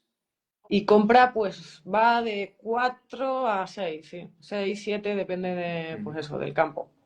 Claro. Bueno, vea, si te parece, pasamos a preguntas ya directas de la gente así un poco más variadas. ¿O hay Ujú. algo que tú quieras, alguna cosilla que tuvieras por ahí? Bueno, tengo por ahí que pues, lo que hablábamos de que cada vez hay gente pues con más curiosidad para empezar, para un consejo, porque a mí cada vez me llaman más y me preguntan más, y un consejo que les doy es que se formen, o sea, gente como tú y yo y en general los que nos dedicamos a este mundo les vamos a abrir las puertas encantados, pero sí que es verdad que se necesita una formación. Y si vienen a casa con cierta formación, quiero decir, si tú quieres empezar, entiendo que no te vayas a hacer los tres másters de turno, tal, te leas los 1000 libros, pero que llegues a los campos a los que tienes que ir, porque hay que ir a ver campos, que es donde se aprende, con cierta base. Entonces, es una pregunta que me hacen mucho, cómo empezar y cómo no empezar. Y yo creo que hay que empezar formándose, pero vamos, o sea, de largo. Totalmente.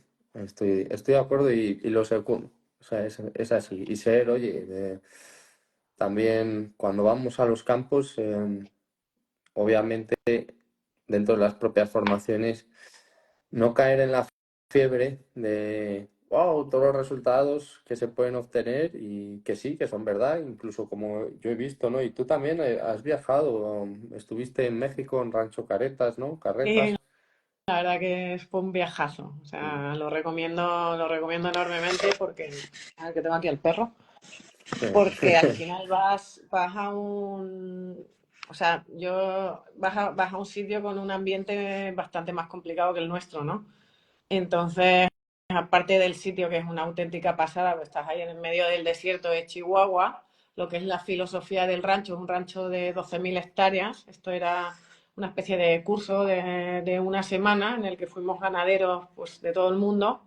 Eh, Aprendes cómo lo hacen ellos, cómo lo llevan haciendo durante 20 años, los resultados después de 20 años simplemente con manejo, o sea, manejo, manejo y manejo, y luego la cultura de allí que a mí sinceramente me dio muchísima envidia. Allí hay 8 familias viviendo y trabajando en el campo, todos los vaqueros se reunían, las mujeres hacían una comida espectacular, me encantó, me encantó. Soy muy friki con el tema de vaqueros y vamos, Yo igual. de No, rancheros estadounidenses, de tal, es que me flipa. a mí igual, a mí esa, que bueno, que aquí en España también, un poco más tal vez en el Bravo, se podría decir que hay un poco más esa tradición, ¿no? De más familias viviendo en el propio campo y más tradición. Ya no quiere, Pero es que no quiere, la gente le apesta el campo. Yo no lo puedo, de verdad que es una cosa que no me entra en la cabeza. Yo conozco gente que está, pues eso, como he trabajado en muchos restaurantes, pues en toda España y tal, pues, gente que está de lavaplatos, que vienen los pobres a buscarse la vida de otros países, que están en pisos amontonados en Madrid, oye, y que no se quieren venir al campo y le estás ofreciendo una casa, un sueldo y una calidad de vida que dices, es que pues no hay manera, o sea, y siempre, y lo comparo siempre, porque es que de verdad que no lo entiendo. el- el- Parece que el campo no es progreso. no, no, pero bueno, como digo yo, en esta vida todo es cíclico, ya sabes, vea. Y se fueron todos, o nos fuimos todos, incluidos, porque en mi casa también hicimos un poco ese éxodo.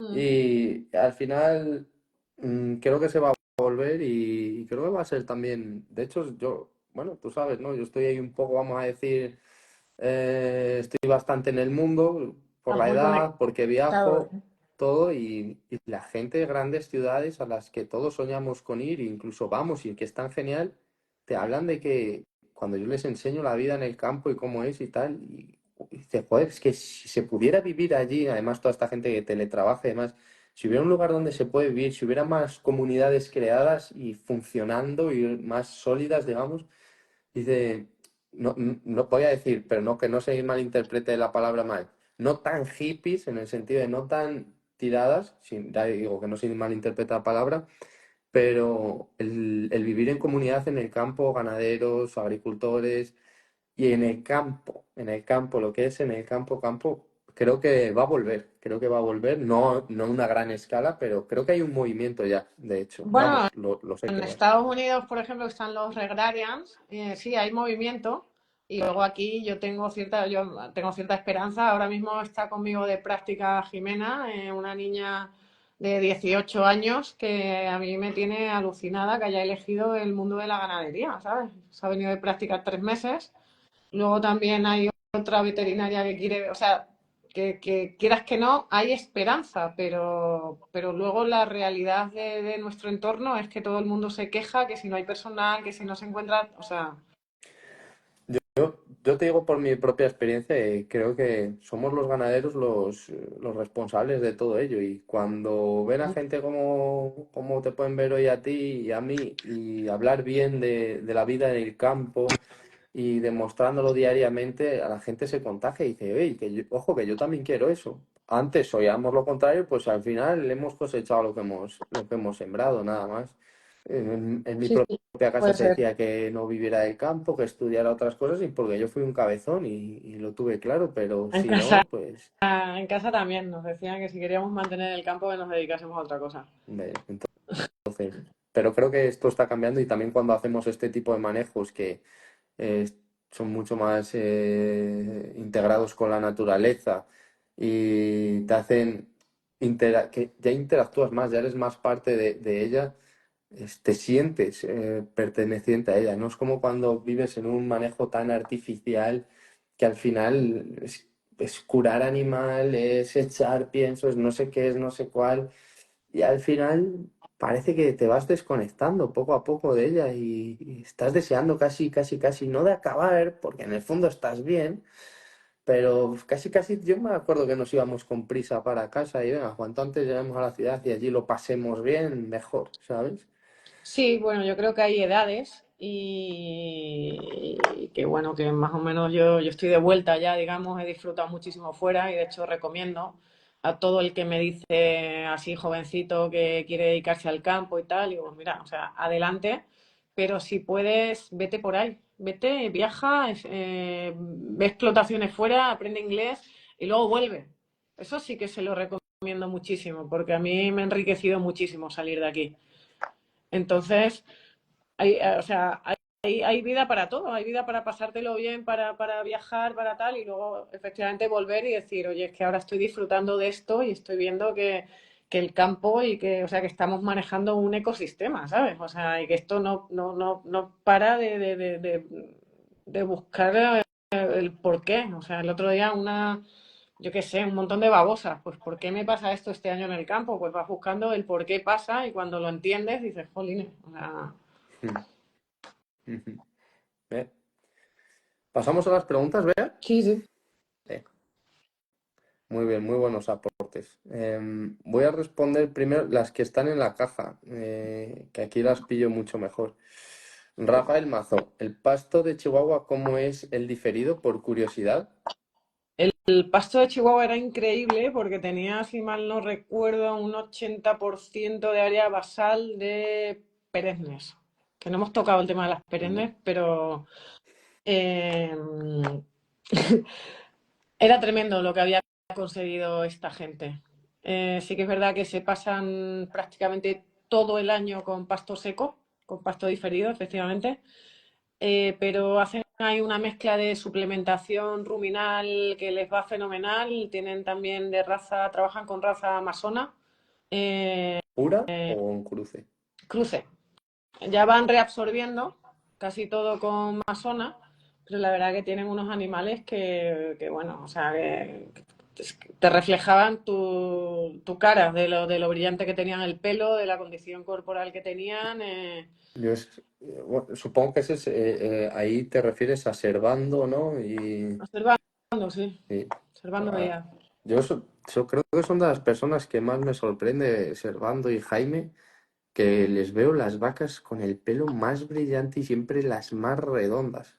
Ya, joder, yo a veces lo pienso, digo, ¿les harán aceite de salmón como dan los frikis estos a los perros? O sea, digo, es una, no, pasa, a veces a mí yo le veo sobre todo alguna retinta que tiene sobre todo esa capacidad de la brillantez, pero sí que es verdad que a mí estas vacas me quedaron alucinadas, porque era el conjunto, ¿sabes? O sea, es decir, Es el conjunto. cuando tú, claro, cuando tú tienes una media tan alta de animales tan buenos, dices, es que lo estás haciendo muy bien, ¿sabes? Mm, ujú.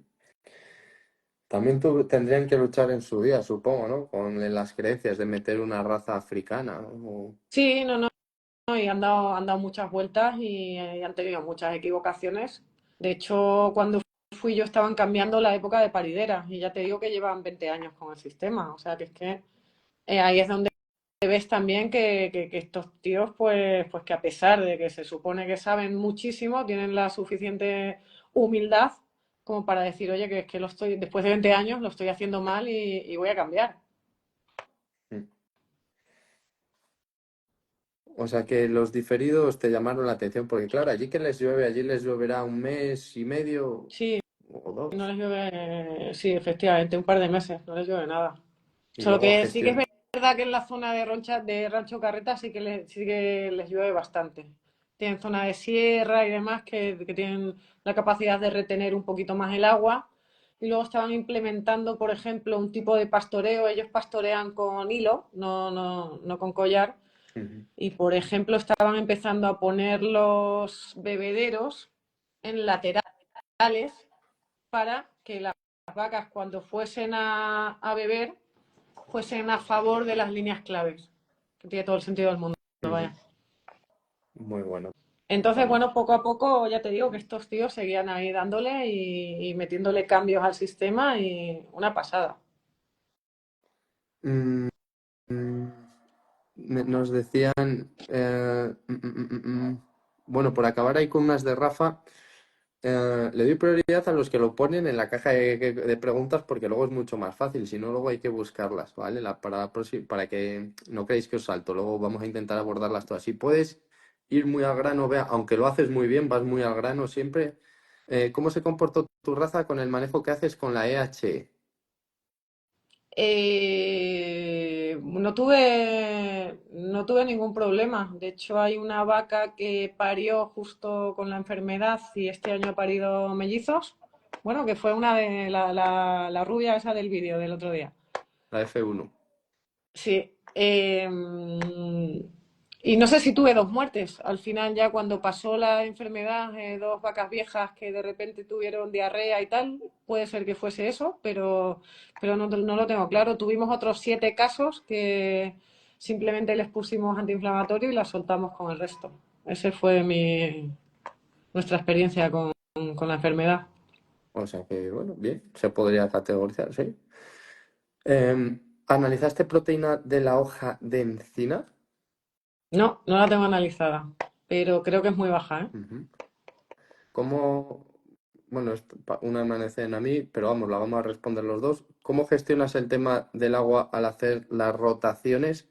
Bueno, yo tenía la costumbre o la creencia de que el agua debe ir al ganado y desde hace un tiempo, por manejo, por muchas cosas, para mí no era viable y además Jaime Elizondo también me recomendó que hiciera carril al agua y que el ganado no era necesario, y que el agua no era necesario que fuese al ganado, siempre y cuando no superen pues el kilómetro de ida, kilómetro vuelta. Pues simplemente jugando con puntos de agua, tener lo más seguros posibles. Esta es mi recomendación. Cuidado con los bebederos móviles, que están muy bien, pero hay veces que pueden dar averías. A día de hoy diría que se tengan puntos fijos y ciertos carriles al agua bien hechos, pero es un tema para ver con mucho detalle, y creo que es muy amplio. Creo que podríamos estar hablando del agua directamente un directo entero. Sí. O sea que vea tú qué le dices. Yo es que estoy muy contenta con él. De hecho, ahora vamos a meter otros 1.200 metros de tubería. Yo, Mm. como te he comentado, tengo líneas de agua ya casi por todo el campo y eso es lo que me permite llevar el bebedero a cada franja de pastoreo. O sea, yo cambio el bebedero cada 7 días aproximadamente. Ujú. Y trabajo con los bebederos portátiles, que de momento bien, sí que es verdad que hay algún fallo de vez en cuando, pero cuando más necesidades hídricas tienen hay que ir, o nosotros vamos sí o sí al campo todos los días. Y sí que es verdad que te encuentras algún drama que otro, pero todo solucionable. Entonces, estoy muy contenta con este sistema. También te diré que aquí no hiela, con lo cual las tuberías las tengo por fuera, no se me congelan, o sea, Qué buen dato has dado ahí. Muy importante, veáis. Muy, muy importante. Genial. Mm, Nos preguntaba un chico, Miguel, ¿el toro pirineico mediano lo conocéis para cruce? mm, mm, no puedo hablar de él. Nada, yo muy poco. Algún ganadero vasco con el que tengo confianza. Una vez hemos hablado de la raza pirenaica. Tengo muy buena relación con un ganadero de Pirenaica y tiene un muy buen rebaño. Tiene animales muy buenos, pero otros muchos que él mismo me enseña.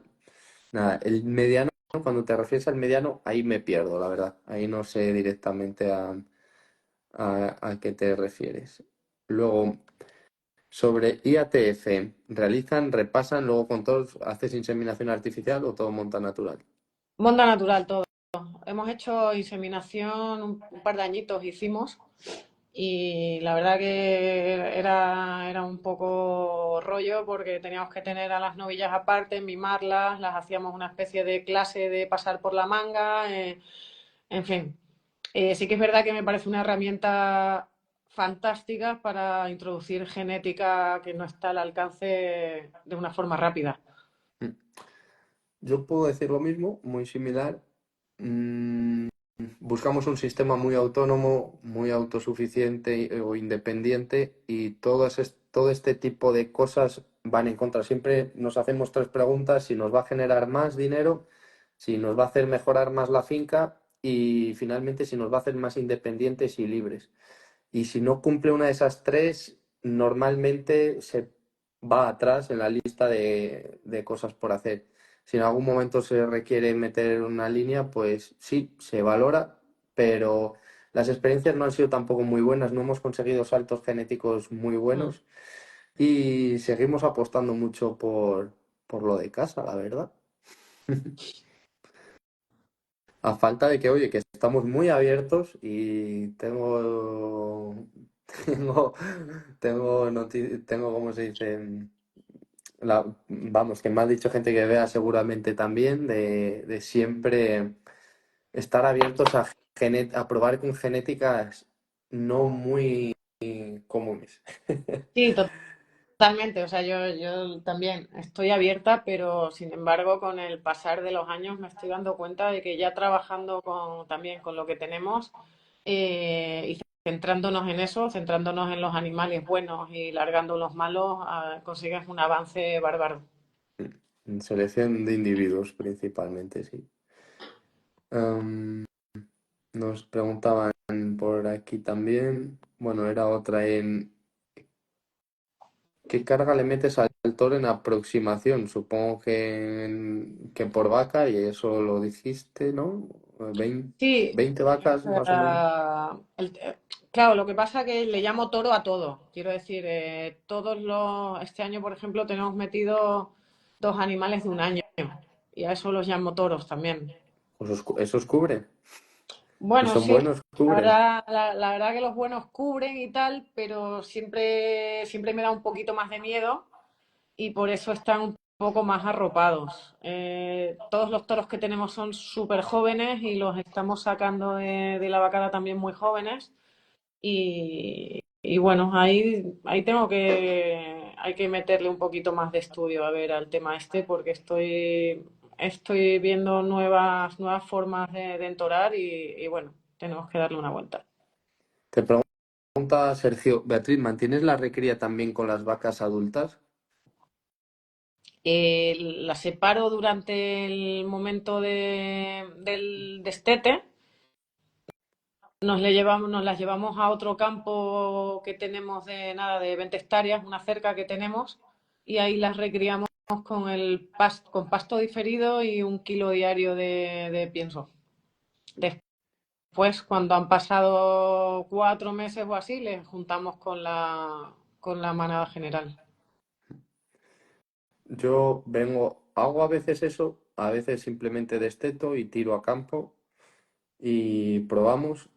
Ahora estamos con el problema este que no salen a toro tan pronto y tiradas a campo que bendito problema, pero que una vez más te hace tenerlas a... Ahí, ahí yo creo que el único, y yo me he confundido, de hecho, y metimos un toro que no teníamos que haber metido cuando teníamos las dos vacadas. A un grupo de novillas Angus le metimos un toro que luego lo hemos pagado bien con el primer parto. Y yo creo que se tiene el éxito asegurado en animales tan jóvenes con toros buenos. O sea, es que no, el término facilidad de parto no me gusta utilizarlo, sino, pues yo qué sé, con los Angus pastoriles tienes el 100% de probabilidad de que nazcan bien, aunque se preñen muy pronto. Yo creo que las novillas que no están preparadas para parir no se preñan. Es muy interesante eso. Uf, es que hay cosas, hay temas que casi no quiero ni pronunciarme porque daría para tanto, Ya, ya. pero uf, al final en la naturaleza yo solo digo esto y obvio mucho cuidado con acoger las palabras al pie de la letra. Simplemente tiro ahí el ladrillo. Al final en la naturaleza no hay toros para novillas Claro, claro. y no hay nadie apartando. Obviamente, ¿cómo haces eso para que no te salpique y pringues? Ahí es donde entra el arte del ganadero, ¿no? Claro, bueno, ahí es lo que te digo. Yo creo que el único tema es el toro. Mm. Pero claro, pones un extra fácil parto a todas las madres, a todo el lote, o solo se lo Claro, pones a la... ese es el problema. Nosotros por eso este año sí que es verdad que he adelantado al grupete este de la recría, que este año además hemos tenido más recría de lo normal, eran 25 animales. Cogí y los dos Angus que tengo se los metí un mes antes que al resto. Entonces Sí, le he dado un mes de ventaja a la recría, pero se han preñado, porque se han preñado animales de 10 meses, ¿sabes? Y hay otros que se han quedado vacíos y que ya están en el grupo general, que igual se preñan de un limusín, que aún así se van a preñar pues jóvenes, porque se van a preñar este año y veremos a ver el parto. Pero como priorizamos el manejo sobre todas las cosas, pues ahí tenemos un pequeño conflicto, ¿no? muy interesante este tema. Fíjate, me lo voy a anotar aquí porque es tema para de cara así un poco a los que ya llevamos más tiempo, tal vez en todo este manejo y tipo de selección y demás, creo que es un tema muy interesante para hablarlo tendidamente. Ujú. Pregunta Íñigo del Hierro. Cómo has ido quitando la ivermectina? Análisis de sangre y heces. Heces. O sea, la verdad que llevamos sin ivermectina desde diciembre del 19, fue la última vez que se puso ivermectina en casa. y después de eso análisis de heces y no hemos tenido nunca carga parasitaria suficiente como para tener que utilizarla. Individualmente, supongo, algún animal. Sí, al principio hacíamos, por ejemplo, las típicas que se quedaban un poquito flojas, tal, y luego ya hemos hecho cada 3 meses por control. Ujú. Eso los 2 primeros años. O sea, luego ya haces un análisis al año y ves que, vamos, nosotros nos hemos olvidado ya del tema de desparasitar directamente. Nosotros, básicamente también, nosotros quitamos de golpe y porrazo, salto al vacío, probablemente, a lo mejor un poco temerario, pero hay veces que si no das pasos, estás ahí, entonces, Bueno, yo creo que el sistema este para este tema favorece muchísimo, ¿no? O y claro. sea, el tema de ir rotando y dejando atrás los parásitos y rompiendo los ciclos y demás, yo creo que es súper favorable. Mm. ¿Cuándo utilizar activadores orgánicos? ¿En los días de descanso del careo? Sí, diría que sí, pero es que no, te digo que sí un poco pensando en alto, pero sin conocimiento, con lo cual lo puedo retirar. No, no controlo del tema. O sea que Bueno, yo por lo que he visto, también he visto buenos resultados con todo. Échalo. En verano, si está seco, al final, hombre, yo, en mi experiencia, me gusta mucho la época de verano, porque proteges el suelo y cuando llueve enseguida y con el calor enseguida se lo come lo que haya expuesto, pero como vea, ahí como vea.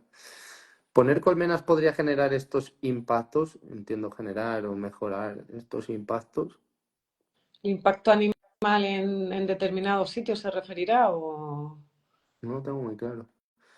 Supongo que... Eh, las colmenas lo único que favorece es el tema de la polinización, vamos. O sea, yo tengo colmenas en el campo y de hecho justo hoy pensaba en decirle al colmenero que llevan demasiado tiempo en el mismo sitio que hiciese el favor de cambiármelas, vamos.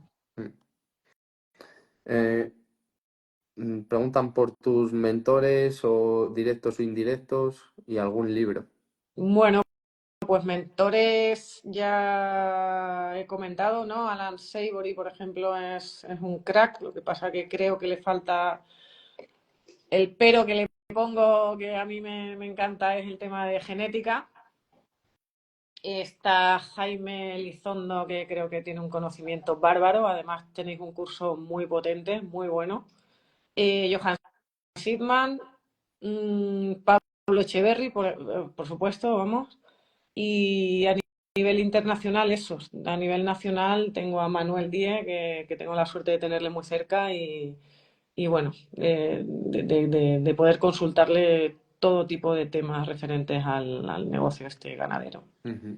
Y libros, pues desde el de manejo holístico, pastoreo rotacional Wasan, por amor a la tierra, es que hay muchísimos. El de Johan Sidman, hay una barbaridad. Y luego hay un recurso súper interesante que yo lo utilizo muchísimo porque me paso mucho tiempo en el coche y son el tema de los podcasts.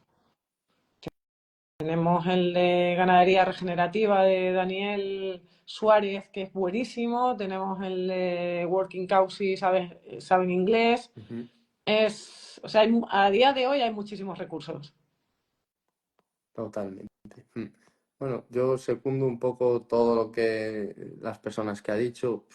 Eh, Básicamente, un poco yo creo que, como dijo, tenemos todos bebemos un poco de la misma fuente, cada uno empatiza más con uno con otro, pero prácticamente aquí lo mismo.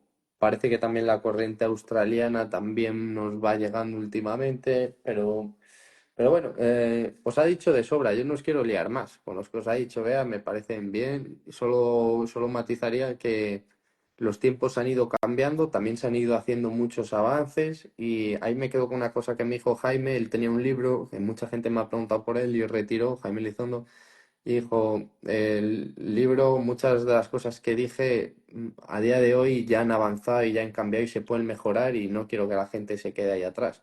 Dice, por eso yo lo que recomiendo, Jaime tiene vídeos en YouTube gratis a punta pala. Tiene yo no sé cuántos, 180 episodios o no sé qué barbaridad. Consumir el canal de Jaime y cuando se os haga insuficiente, hacer el curso porque merece muchísimo la pena. A pesar de que da muchísimo gratis en YouTube, el curso es una pasada. Yo no lo promociono, pues no sé ni por qué, porque debería. Y además cuando vino a España nos dio un cupón de descuento de un 15% así. Si alguno me escribís, os lo paso. Aunque juraría que el cupón es Jesús en mayúsculas, no me acuerdo. Pero tengo que verlo. Si queréis probáis y si no me preguntáis. Y es un cursazo.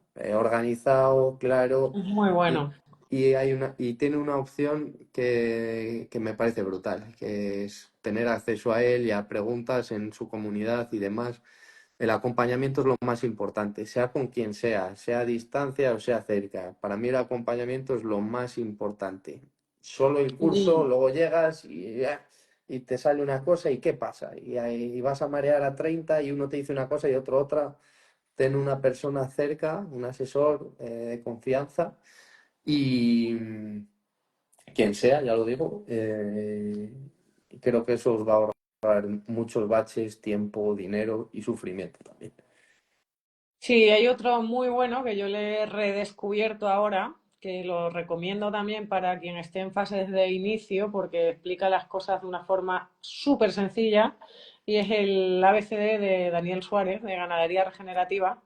Daniel, además, de vez en cuando hace pildoritas de monográficos, de muchísimos más cortos, que yo me hice uno el otro día, y la verdad que es una maravilla. O sea, me encanta cómo explica todo y creo que es muy, muy asimilable para cualquiera.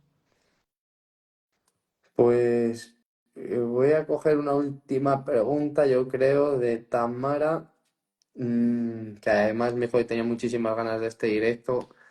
Tamara Va, decía, Rodrigo de Salamanca, es una chica genial, se de viene, verdad se que viene, a ver si cuadramos, que ya se va a venir un día a dar una vuelta al campo. pues ya verás. La verdad que hay gente que tiene una energía y un brillo especial y ganas de hacer las cosas y decidida. Dice, en el cambio diario tienes una hora determinada para hacerlo. Para ti, ¿cuál es el mejor momento? Es una muy buena pregunta, además. Pues depende de la época del año. O sea, en verano recomiendo cambiarla cuanto más temprano mejor, porque es la época de, o sea, la hora del día en que los animales están más a gusto comiendo, en nuestra zona que es súper calurosa. Y en invierno, por un tema de azúcares en la planta y demás, es mucho mejor cambiarla con el día ya avanzado. O sea, que la planta ya lleve unas horitas de sol. Esto lo que va a hacer es bajarle la potencia de la planta y hacerla un poco más asimilable a las vacas, que con esto reducimos un poquito la diarrea mecánica esta horrible de otoño-invierno. Muy buena respuesta, vea. No puedo decir nada más que muy, muy buena respuesta. Has tocado dos puntos importantísimos con ella. El calor que pasan las vacas en verano es pastando, es horrible y desde primera hora de la mañana, yo la suerte no, con el vallado virtual, yo antes de Ya. que se despierten ellas ya empiezan a comer. Yo es verdad que hago más cambios diarios cuando veo que puede ser necesario, pero no recomiendo que os liéis la cabeza y empecéis con muchos cambios diarios. Empezar, de hecho, 2 semanas, empezaría por cambios cada 2 semanas y iría bajando a la semana y luego ya, si eso, al día. Mm, cuidar el efecto serrucho y bueno, pero bueno, son muchas cosas tal vez para el inicio. No sé si se nos ha quedado así alguna más. Nos hemos alargado bastante. Sí, sí. Bastante, bastante. Creo que si alguno tiene alguna en general que nos la haga por privado, que tanto vea como yo estoy seguro que le vamos a responder. Sí, claro. A ver, si es algún tema incluso de los que habéis visto, de verdad, hacer la pregunta, incluso puedo subir, y a ver, también estoy seguro de también subir un reel explicándolo sobre el propio campo, además, en vez de dar solo la respuesta por privado, muchas veces es de lo más inteligente que podemos hacer. Y, Y nada, lo primero, gracias a todos los que habéis estado, porque obviamente si no os conectaseis y no aportaseis todo con vuestras preguntas y vuestra compañía y todo esto, no sería posible. Pero muchas gracias de verdad, Bea. Lo primero, por todo lo que sabes en apenas 5 años, es una locura. Lo bien que te expresas, Bueno, con la bueno, la le- sencillez, claridad. Sí, sí, no, no, te lo tengo que decir y es muchas así. gracias. Y es muy fácil hablar contigo, da gusto, bien preparada. Y, y nada, que un placer, de verdad, y con ganas de recibirte por aquí Sí, no, no, cuando tenemos que hagamos lo hacer próximo. intercambio, ¿eh? Que no conocemos el campo ni el uno del otro, ni viceversa, vamos. Pues nada, familia, lo dicho, esperemos que os haya gustado, quedará grabado, sí, se subirá aquí y se subirá a YouTube cuando nos dé la vida. Y bueno, esperamos que os lo hayáis pasado bien. Nada, Bea, de nuevo, muchísimas gracias. Jesús, muchísimas Eres gracias por toda una invitarme. profesional, de verdad. Bueno, seguimos en contacto. Y mil gracias Chao, a todos. chao, chao, chao, familia. Adiós.